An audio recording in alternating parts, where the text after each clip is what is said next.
Put my resignation. I'm quitting my job to pursue content full time. I don't want to be there.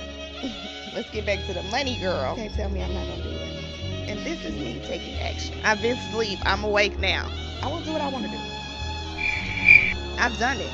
I'm telling you. Stay delusional, girl. Anything can happen. I put in my resignation. Stay delusional, girl. Anything could happen. Stay delusional, girl. Anything could happen. That's the advice. Yeah, when you say anything could happen, that means on both sides. Anything could happen. Sure, maybe it could work out, but that means if anything could happen on the negative side of the spectrum as well, it could completely end up terribly. So, yeah, anything could happen, but I don't think you're really thinking anything. I think you're thinking anything from the context of how it's going to serve you. Just to be honest. So today I decided was the day I was going to quit my job. Yes, quit my job. And no, I don't have any backup plan, but it's not worth my mental at all. So after I'm doing this walk, I'm just really evaluating. I've been listening to podcast specialists, different type of things all day. And look what they got me doing. Look at this. Mm. Please. Anyways, it just wasn't worth it. The disrespect, the race. It's so much that comes with this job, and I just don't want to be a part of it. So I'm washing my hands with Walmart, and I'm saying goodbye, and I'm going to be okay. No backup plan, but God got me, and I know this is going to be an amazing outcome. I just need to focus on me, and I can't do that there.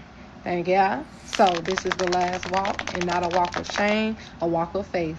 But yeah, y'all just stay tuned for this journey I'm on. I'm scared, but I'm not. God got this. I'll see y'all later. Bye. So today. You'll be okay. I mean, if it's Walmart, I'm sure you could probably come back. It sounds like you might have did your 2 weeks. It was amicable. But she said, look what they had me doing. Did you see what they had her doing? Evaluating. I've been and look what they got me doing. Oh my goodness. I know. Dang. She had to set up that whole rack by herself. Did she have to individually bring them all, or do they just stay on the pallet? Is what I want to know. Cause yeah, they got you working. They got her doing some back-breaking work if they had her moving that fertilizer like that. I know those things are heavy. But at the same time, this is what we asked for. And by what we asked for, we set equality. We asked for equality. That means equality on everything. If we say everybody's equal, that means the jobs still have to get done. There's people that need that fertilizer or whatever. And if you're a worker and you're getting paid the same as someone else at the job, i.e., a man, y'all getting the same pay, what will make you think that you don't have to try to carry the fertilizer as well? Right? Because imagine if let's just for easy numbers say it's one dude and it's one chick. So y'all both get paid the same. Y'all both signed up for the job. Y'all at the same level. You're telling me he should have to do all the back-breaking work, and then what? They're just gonna have you organizing toothbrushes. Meanwhile, he's carrying all the heavy stuff for 8 hours. Y'all got the same position, but his 8 hours ain't your 8 hours.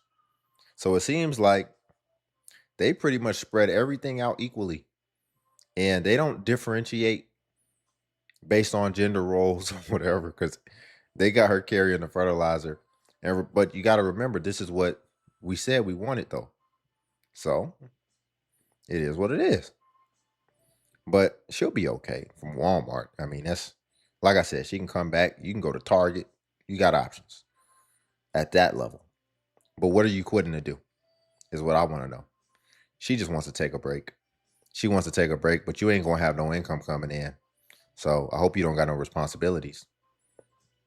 Y'all, before we get back into it, if you could like the video, only takes a second, and it actually helps out more than you know. And it's really just a click. And then also, if you can hype the video as well. And I just launched the Clips channel as well. So that will be linked in the pinned comment. And I'd appreciate it if you can go over there and subscribe. We're trying to get it to 4,000 watch hours before February 1st because of the new YouTube rules. Okay, y'all. It's been Okay, I like this. So this is the 1 month update since I quit my 9 to 5 without notice. And she quit without notice. Okay, y'all. It's been 1 month and 1 week since I quit my job to be a stay-at-home mom and a content creator without having a backup plan. Okay, so let me just give y'all an update since we're family now. Hey, and if you're not family, join the mob. Hey, boo. Hey, I Okay. She quit her job, her 9 to 5 job, to be a stay-at-home mom. In the magic words, a content creator.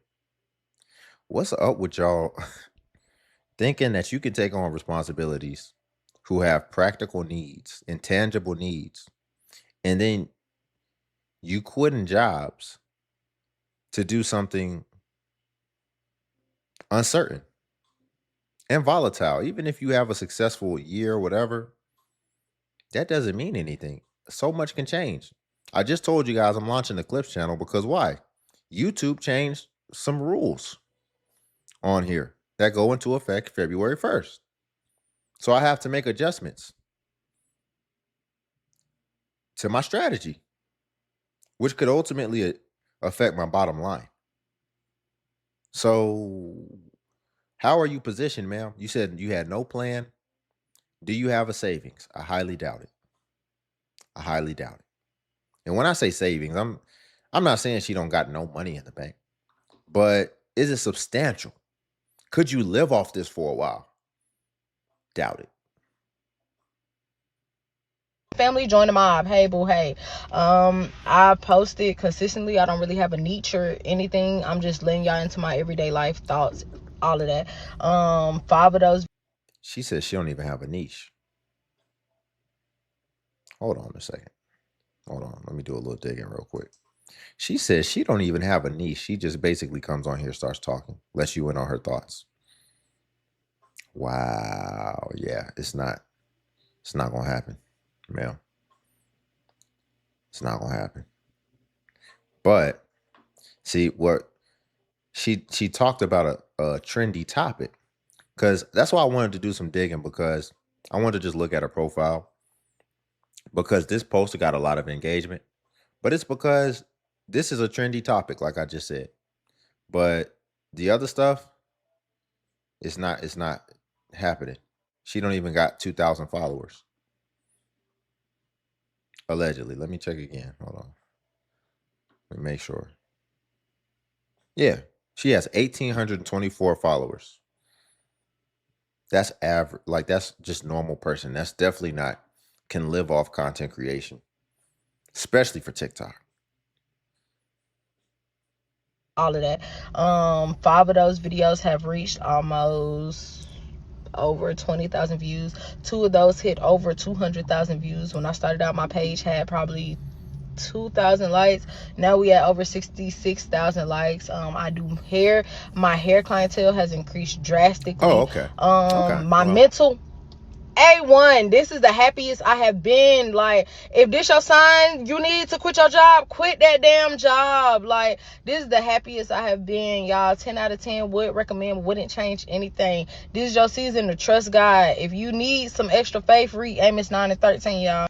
Okay, y'all. It's been 1 month and no, well, let me give her some credit then. If she knows how to do hair, then she'll probably be all right. She'll probably be all right, because that can be pretty lucrative. So a lot of people need their hair done at affordable rates, whatever. It doesn't take much overhead. It's a good skill. But this might be more sinister than what we're really looking at on the surface. Here's what I mean. She has a kid, clearly a single mother, getting child support. Boom. She does hair. Okay, that's cool. I like that. But see, what people will do when they do hair is, because you can get a lot of that money unreported, because they typically don't report it. They might even do your hair for a little bit cheaper, just so you pay them cash. And then what do people do? They apply for government assistance. They get benefits. They get all type of assistance. See, And that's really the cheat code. You could be doing hair, surviving for a little bit, and you can wait on the Section 8 waiting list forever. You got plenty of time to comfortably wait to ultimately get your Section 8 through. And then you also don't have to show any income. I wouldn't be surprised if she has a mixed mash of all those things I just said. Getting child support, got Section 8, food stamps, all this, then unreported income. So then she's making the money from doing hair. So all her expenses are low because she has kids and all that. But then she's got all these. It's kind of crazy when you think about it. She could feel comfortable enough to quit her job and do content because there's people who have diversified streams for all the wrong reasons. They got all the wrong diversified streams. You get child support because you didn't stay with your family, or maybe something else happened, whatever. you get you getting a little bit of TikTok money. You might be getting food stamps. You getting Section 8, getting your rent paid. It's like a bunch of different streams, but these aren't good streams. And these aren't even streams that you're really designed to be living off forever. But I wouldn't be surprised if that's why she quit her job.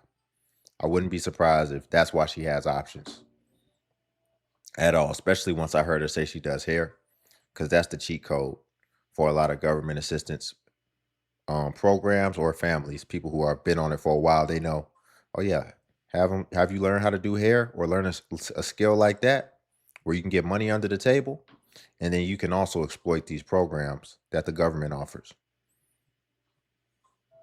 After 15 years of medical school, training, residency, fellowship. Oh wow. Now this is different right here.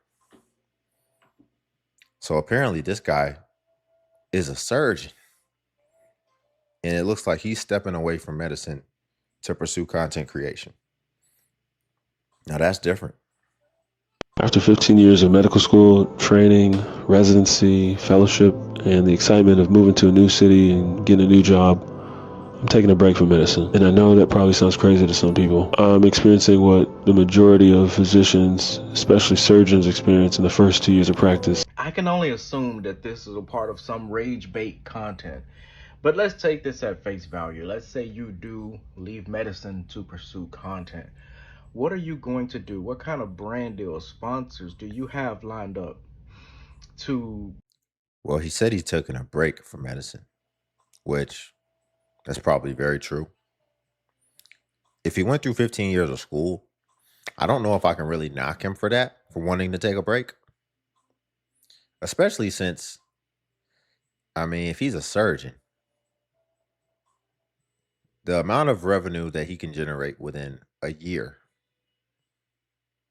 depending on the way that he lives his life, if he's a minimalist and if he doesn't have a lot of overhead, i.e., kids and a family, he could probably live very comfortably off that. And he's got time, as well as his skill set. Like he said, it took him 15 years to acquire. So therefore, it's not like he isn't still in demand. He'll still be in demand if he ever so chooses to go back into the workforce, which he said he's taking a break. So I'm not too mad at him for this. My only thing is, did you leave medical school with a lot of debt? Because that's what we'll see. We'll see people who leave medical school with crazy debt. Dang near $1 million worth of debt, which can compound very quickly. So that's the priority. Now, if you don't have that, then I would say that it is not irresponsible. I say he'll be just fine in the grand scheme of things, if all those other things are true as well. To support the lifestyle that you were going to live as a spine surgeon, making roughly 500,000 to $1 million a year. Exactly. You don't believe me? I mean, this guy knows it, but for those of you who are watching this, this is what the average spine surgeon brings in every year. And I just lowered the number. It's actually It says they make about $700,000 to $800,000 a year, which is what I said. I mean, think about it, y'all. Like, y'all couldn't, if y'all made $700,000, $800,000, you know, even if after taxes you only keep $400,000, and you could generate that again whenever you go back. Are you gonna feel a lot of urgency if you just cleared 500,000 in the bank? I mean, you can kind of do whatever you want. And I would argue too, I mean, if he's feeling burnt out and he don't want to do it and his mental ain't straight, you probably don't need to be working on people's spines, dog. So I think that's actually responsible because he has a very tedious and attentive job to where he really needs to focus. He needs to be there mentally and consciously. And if there's something pulling him away, I don't want you working on my spine. And the whole time you really want to be on TikTok dancing. Nah, I don't want you thinking about that. So I'm not mad about it. I'm not mad about it. Not everybody has the philosophy or the mindset that they just want to go balls to the wall and they not leaving no money on the table. If he's comfortable and if it with his lifestyle, I can't be mad at it. We can move on to something else. Lately, I've been really trying to be more intentional how I start my day. And baby, It says starting my day. Lately, I've been really starting my day as a full-time content creator who quit her job 9 months ago, plus 5 months pregnant. Okay, again. It's like y'all have kids, and then doesn't it seem like there might be a sentiment that if I have kids, I don't have to work? I keep seeing people with kids quitting their job and then talking about they want to be a content creator. And then they be doing lifestyle content, stuff they was gonna do anyway after their job. So why you couldn't continue to work your job? Why are you having kids if you don't want to work to provide for them?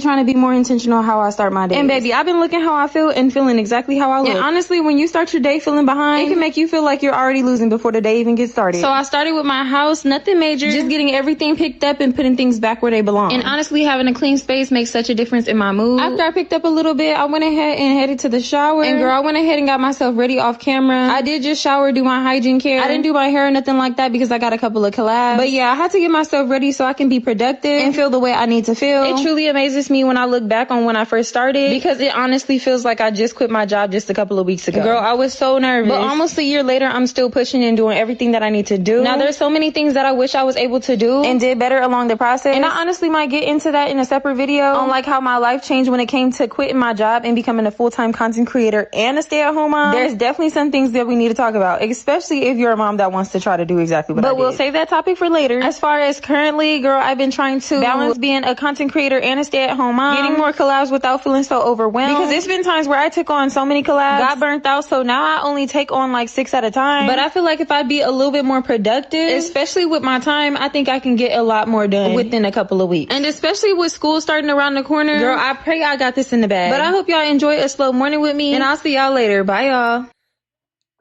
Let's address that because there is a lot of people who want to be single mother stay-at-home moms. Really hear what I just said. Single mother stay-at-home moms. How crazy does that sound?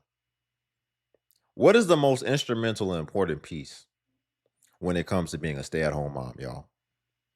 What is the most instrumental and important piece if you decide you want to be a stay-at-home mom? The most instrumental and important piece is a provider. To be a stay-at-home mom. You mean to tell me you got kids, plural, and you're going to be a stay-at-home mom? So what question should come up in that scenario? The question that should come up is, well, where are you getting money from? How are you bringing money in to be able to sustain you all and be comfortable and also be growing? When I say growing, I mean, if money's always coming out Do you have a pool of money sitting there that can grow, that you can save ultimately, just in case of an emergency, which will absolutely happen, especially if it's multiple of y'all, because that's more variables, more unpredictable variables that can ultimately emerge? But sticking to my main point, what is essential? A provider. So who is your provider if you're a stay-at-home mom? She's not doing that well on content. So the content's not working. So now we got to understand, where are you getting money from? People be trying to make the taxpayer and the government their provider. This is what I was talking about. And this is why we done got incentivized. You think you don't have to work. You're going to be a single stay-at-home mother. How do you get to have your cake and eat it too? When people decide they're going to be single, they be like, I'm independent. I'll work hard, I'll do whatever, but I'm going to be independent. Or they'll be like, I'm going to be a boss, whatever. But it's people like that don't want to be independent, but still want to be stay-at-home single mothers. In what world can that happen? Like, wouldn't that be nice to just be able to say exactly how you want your life to be, and then there'll be a direct path to do that? That's like me saying I want to be a full-time video gamer. And then it's like, okay, well, you could try it, but eventually that rent is going to come due. So you got some logistics you got to navigate. She's actually navigated the logistics based off of how this system is set up somehow. And she's making it work, which I think is crazy. Because there's no way that obviously you're getting your life paid for from, again, obviously the government, allegedly, child support. And that's crazy that you get to take on responsibilities and have kids, but then you don't have to be responsible for it. And you ultimately don't have to work to provide for them or whatever.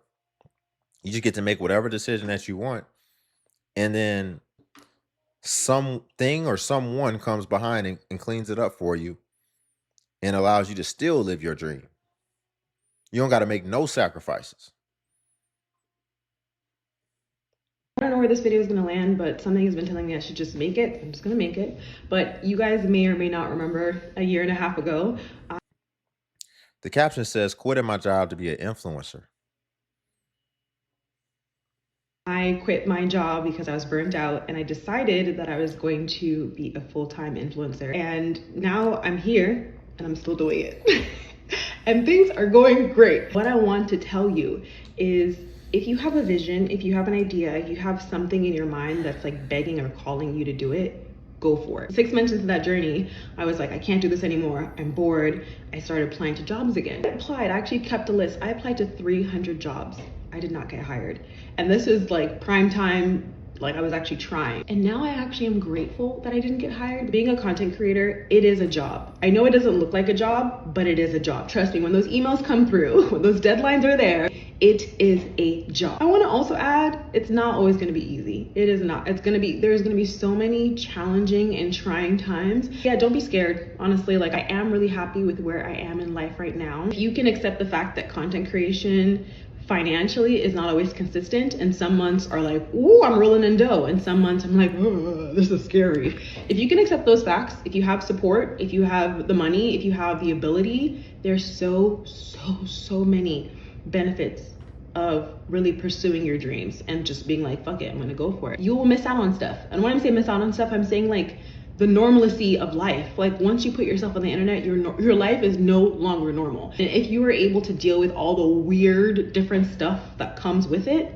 babes, go for it. I don't know where this.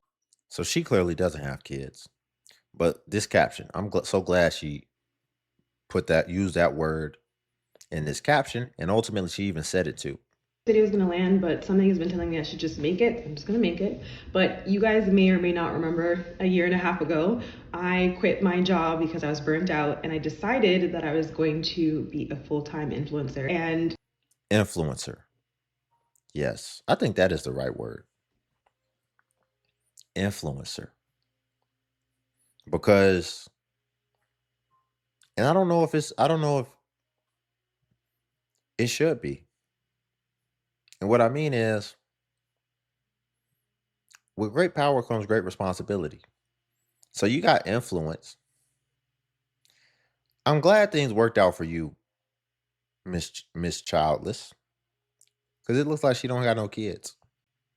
But see, this influence has been affecting the minds of people that don't got no business, as we've been watching, deciding to quit their job with no backup plan and no savings and become content creators. So the influence is working. That's maybe why you're able to not work. But this influence, you need to start putting disclaimers. At the very least, a disclaimer, hey, look, y'all, I don't got no kids. I can do whatever I want. I can go back home if I want to. Did you hear what type of job she said she was looking at? Tech and engineering. I have an engineering degree, whatever. Because we got bums out here. Because that's what we need to start calling it. If it was a dude, we called it a bum. If he ultimately didn't want to work to take care of his kids. If a dude said, I don't want to work, man, I just want to be a stay-at-home dad, even though I only get my kids on the weekend, we'd be like, what? But we got people with kids talking about they're going to be stay-at-home single mothers. How? We need all hands on deck. We're having kids out here. We need to start setting things up. Okay, maybe you're able to survive a little bit with all the different streams you got coming in that's external, coming from places that you really should not be dependent on, because it can go anywhere. Laws can change, as we see, as they are changing currently. But even if we take that off the table, what are we investing into the kids' future? Like, is your mind focused on college funds, or maybe saving something for them so that they don't just start off life with zero, maybe like you did? Nah. We're not. We're not. Again, if these things go away and now you got no skills, you got no work history, got no career ultimately, then what? You're not going to feel like going and working a dead end job. You're not going to feel like waking up one day being 40 and going work in Walmart carrying 40-pound bags of fertilizer. So I don't understand why we think we can have kids, but then once we have kids, that gives us the right to be more short-sighted. Because I don't see these people taking a long-term, a longevity view approach. I don't see them prioritizing longevity.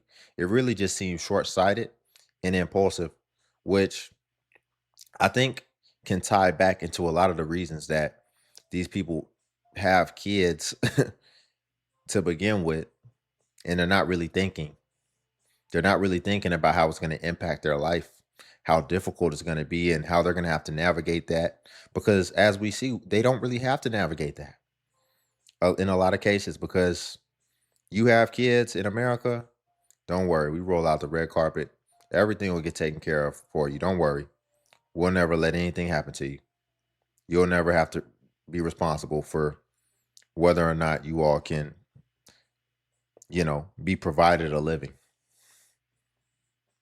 But let's not take advantage of that, though, in my opinion. Let's be responsible. Like, let's control the controllables. I'm real big on controlling the controllables. We got people out here not controlling the controllables because they know something's going to swoop in and make everything right. But I digress. I can go on for days. So I think we'll just leave it there.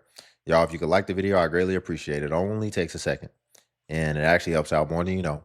And also, if you can hype the video. Hype is a new feature that YouTube offers where it helps smaller content creators like myself. And basically, when you hype, it actually pushes us to the extent that it pushes the larger content creators. So you just press the hype button and it shows the points. And since I'm a smaller creator, a smaller channel, we actually get more points per hype. And hype was designed for smaller creators, so that's why. But if you come across a video and you don't see the hype button, then it's probably been over 7 days. And hype usually vanishes after 7 days. So it's usually best practice, if you want to hype, to just go ahead and hype while the iron is hot on a newer video. And then also, if you want to become a member of the channel as well, the join button's on the video. And what becoming a member of the DXU family will come with is you would get badges next to your comments, where it will show that you are a member whenever you leave a comment, as well as you would get early access to content and also exclusive content as well. So again, if you want to become a member, join button's on the video. But until then, I'll see you in the next video.